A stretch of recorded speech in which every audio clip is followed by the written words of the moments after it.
So I'm going to set up another sine wave, 5 megahertz, and I'm going to add some modulation to this one. So I'm going to add some phase modulation, 1 kilohertz. So now I've got a sine wave and a phase modulated sine wave.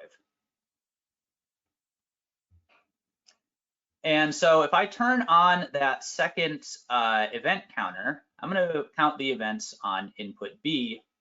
All right, so now what I'm doing is I'm counting 2 events. I'm counting events on A, counting events on B, and I'm going to enable interval B. And as you see, my histogram looks totally different. Although the stats are the same, the mean is exactly the same. Because of the phase modulation, you can see the histogram is being split into 2 peaks. And this indicates that there's some sort of systematic modulation or some systematic clock instability in your system. And of course, it's because we are actually just modulating a frequency signal.